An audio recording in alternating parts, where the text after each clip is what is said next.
Bismillahirrahmanirrahim. Assalamualaikum warahmatullahi wabarakatuh.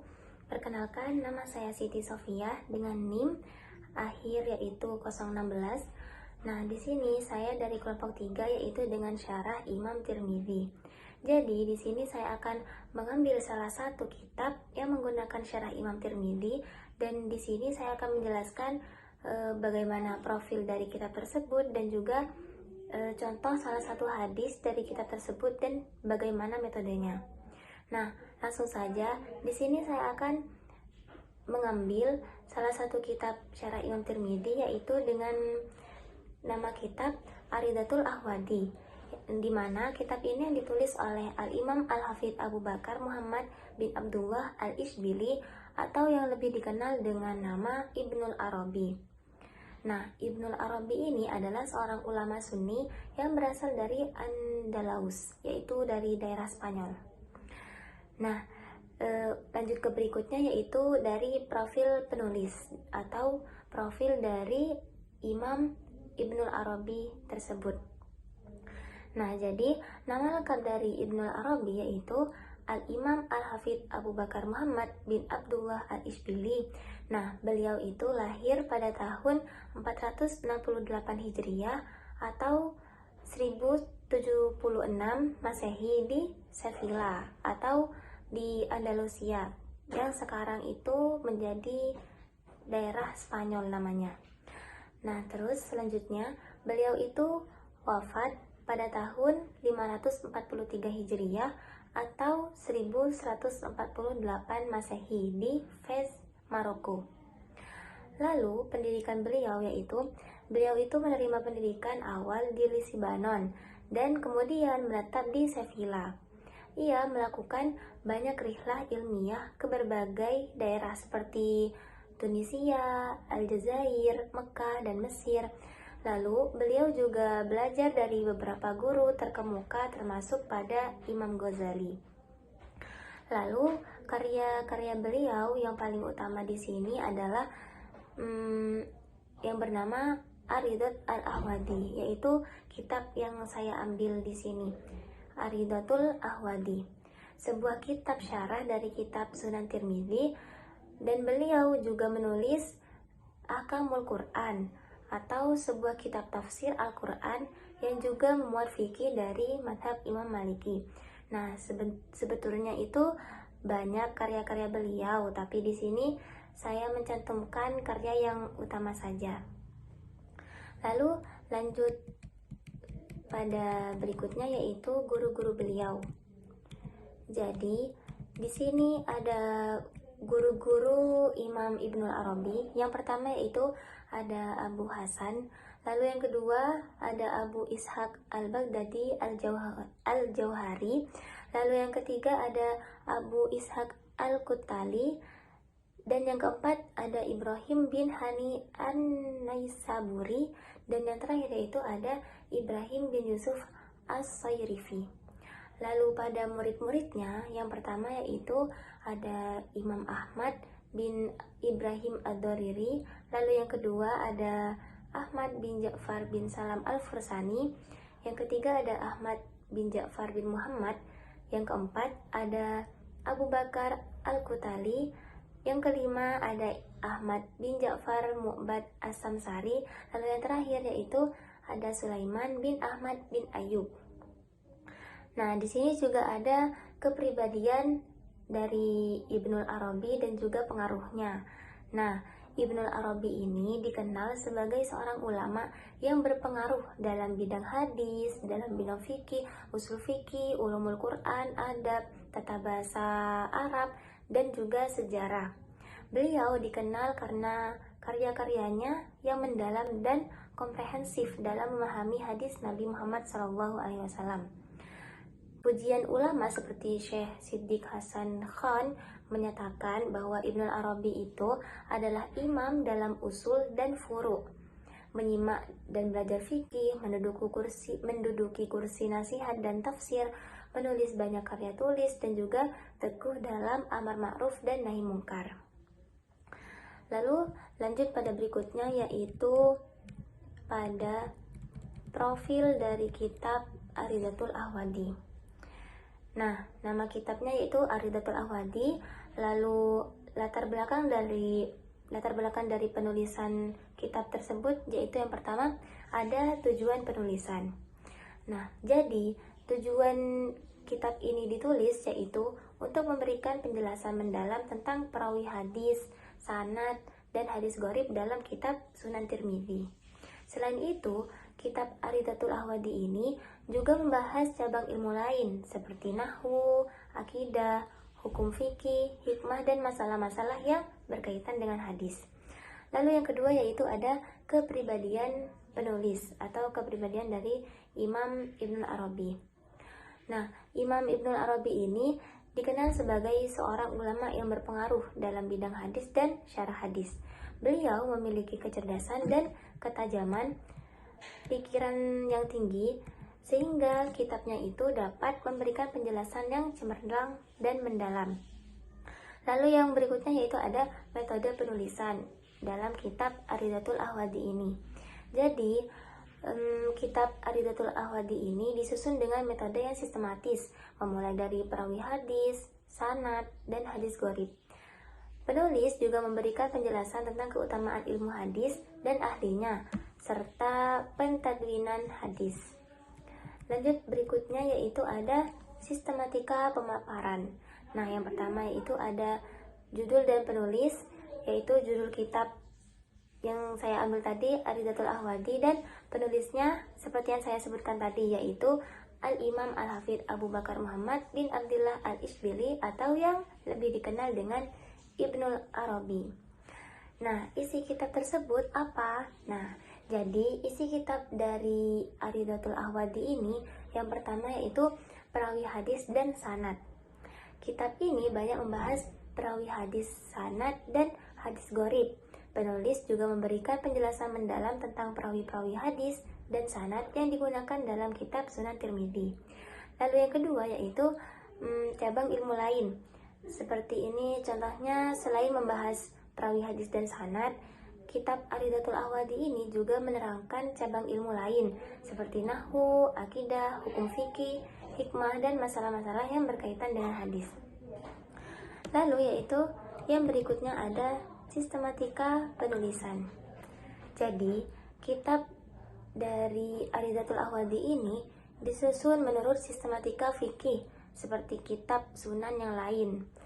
Nah, jadi penulis ini memulai dari bab toharoh dan seterusnya hingga bab akhlak, doa, tafsir, fadail, dan lain-lain. Lalu yaitu ada metode penulisan. Jadi, metode penulisan dari kitab Aridatul Ahwadi ini, Ibnul Arabi itu memberikan penjelasan sesuai dengan keadaan setiap hadis. Contohnya yaitu hadis hasil dari editan Imam Tirmidzi disertai dengan penjelasan derajat hadisnya seperti hadis sahih, hadis hasan, dan hadis dhaif. Nah, jadi di sini saya mengambil satu contoh dari hadis yang ada di kitab Aridatul Ahwadi, yaitu pada bab yang ke-135, babu maja'a la yaqta'u sholata syai'un. Dan hadisnya yaitu hadis yang ke-337 yang berbunyi, Haddatsana Muhammad ibnu Abdul Malik ibni Abi Syuwarib akhbarana Yazidu ibnu Zurai' akhbarana Ma'mar an Zuhri an Ubaidillah ibni Abdullah bin Utsbah an ibni Abbas qala kuntu radifal fadli ala atani faji'na wan nabiyyu sallallahu alaihi wasallam yusalli bi ashabihi biminna qala fanazalna anha fawasalna saffa famarrat baina aydihim falam taqata salatahum qala Abu Isa wa fil babi an Aisyah wal Fadli ibni Abbas wa ibni Umar qala Abu Isa wa hadithu ibni Abbas hadithun hasanun wa sahih wal amalu alaihi inda aktsar ahli ilmi min ashabin nabi sallallahu alaihi wasallam wa man ba'dahum min at-tabi'in qalu la yaqta'u salata syai'un wa bihi yaqulu Sufyan ats-Tsauri wasy-Syafi'i, yang artinya yaitu telah menceritakan kepada kami Muhammad bin Abdul Malik bin Abi Syu'arib yang mengatakan bahwa telah memberitahukan kepada kami, yaitu Yazid bin Zurai yang mengatakan bahwa telah memberitahukan kepada kami Ma'mar dari Az-Zuhri dari Ubaidullah bin Abdullah bin Utbah dari Ibnu Abbas. Dia berkata, aku pernah dibonceng oleh Al-Fadl di atas seekor keledai. Lalu kami tiba di tempat Nabi Shallallahu Alaihi Wasallam yang sedang sholat bersama para sahabatnya di Mina. Maka kami turun dari keledai tersebut dan kami bergabung ke dalam shaf. Keledai itu pun lewat di depan mereka, namun tidak memutuskan sholat mereka. Abu Isa At-Tirmidzi berkata, dalam bab ini juga terdapat hadis dari Aisyah, Al-Fadl bin Abbas, dan Ibnu Umar. Abu Isa berkata, hadis Ibnu Abbas adalah hadis Hasan Sahih. Amalan ini dipegang oleh kebanyakan ahli ilmu dari kalangan sahabat Nabi SAW dan generasi setelah mereka dari kalangan tabi'in. Mereka berkata, tidak ada sesuatu yang memutuskan sholat. Pendapat ini diikuti oleh Sufyan Ats-Tsauri dan Asy-Syafi'i. Nah, jadi berdasarkan dari hadis tersebut, metode apa yang digunakan dalam hadis tersebut? Nah, mari kita bahas. Di sini sudah ada keterangannya. Jadi, hadis tersebut menggunakan metode tahlili atau metode analisis. Nah, kenapa? Di sini ada beberapa alasan. Jadi, alasan yang pertama yaitu dari segi analisis detailnya. Karena metode tahlili ini melibatkan analisis yang detail terhadap hadis, termasuk penguraian makna-makna yang terkandung di dalamnya. Dalam hadis tersebut juga Abu Isa At-Tirmidzi memberikan komentar yang mendalam tentang riwayat Ibnu Abbas, termasuk penjelasan tentang konteks sholat dan bagaimana hadis tersebut tidak memutuskan sholat. Nah, itu yang sebab pertama. Lalu alasan yang kedua yaitu penggunaan istilah dari Hasan Sahih. Karena di terakhiran dari hadis tadi itu ada keterangan bahwa hadis tersebut yaitu hadis Hasan Sahih. Nah, Abu Isa At-Tirmidzi ini menggunakan istilah hadisun Hasan Sahih untuk menggambarkan hadis yang memiliki kualitas tinggi. Ini menunjukkan bahwa hadis tersebut telah dianalisis secara mendalam untuk memastikan keabsahan dan kejelasan hadis tersebut. Lalu, alasan yang ketiga yaitu dari segi penyajian hadis dalam konteks. Nah, hadis tersebut disajikan dalam konteks yang sistematis dengan Abu Isa At-Tirmidzi menyebutkan bahwa hadis ini juga diriwayatkan oleh Aisyah, Fadl bin Abbas, dan juga Ibnu Umar. Penyajian dari hadis tersebut disajikan dalam bentuk bab yang berbicara tentang apa yang tidak dapat memutuskan sholat, menunjukkan bahwa metode tahlili digunakan untuk memahami hadis secara analitis. Maka dari itu, hadis tersebut termasuk dalam metode tahlili. Karena kenapa? Karena analisis yang detail dan penggunaan istilah Hasan Sahih yang menunjukkan komentar mendalam dan sistematis. Lalu yang berikutnya yaitu ada kelebihan dan kekurangan dari kitab Aridatul Ahwadi ini. Yang pertama yaitu kelebihan. Nah, dari kelebihan ini ada beberapa. Yang pertama yaitu komprehensif. Jadi, kitab Aridatul Ahwadi ini membahas secara komprehensif tentang perawi hadis, sanad, dan hadis gharib. Nah, selain itu juga membahas cabang ilmu lain seperti ilmu nahwu, ilmu akidah, hukum fikih, hikmah, dan lain-lain. Lalu kelebihan yang kedua yaitu kualitas dalam penulisan. Dikatakan sebagai salah satu kitab syarah yang berguna dan masih beredar sampai sekarang.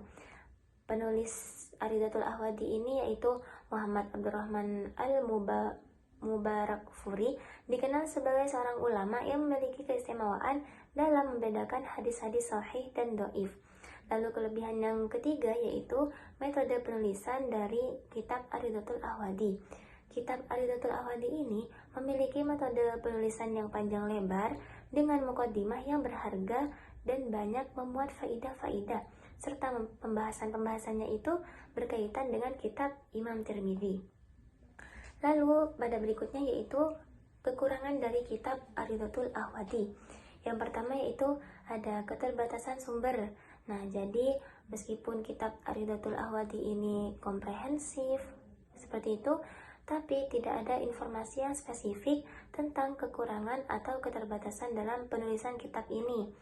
Kebanyakan sumber dari kitab Aridatul Ahwadi ini hanya menggambarkan kelebihan dan kualitas penulisannya. Lalu kekurangan yang kedua yaitu dari segi konteks historis. Nah, dalam konteks historis ini, kitab Aridatul Ahwadi merupakan salah satu contoh penting dalam pengembangan ilmu hadis dan tafsir pada masa tabi'in dan tabi'at tabi'in. Namun, tidak ada informasi yang spesifik tentang bagaimana kitab Aridatul Ahwadi ini memenuhi kebutuhan konteks historis tersebut.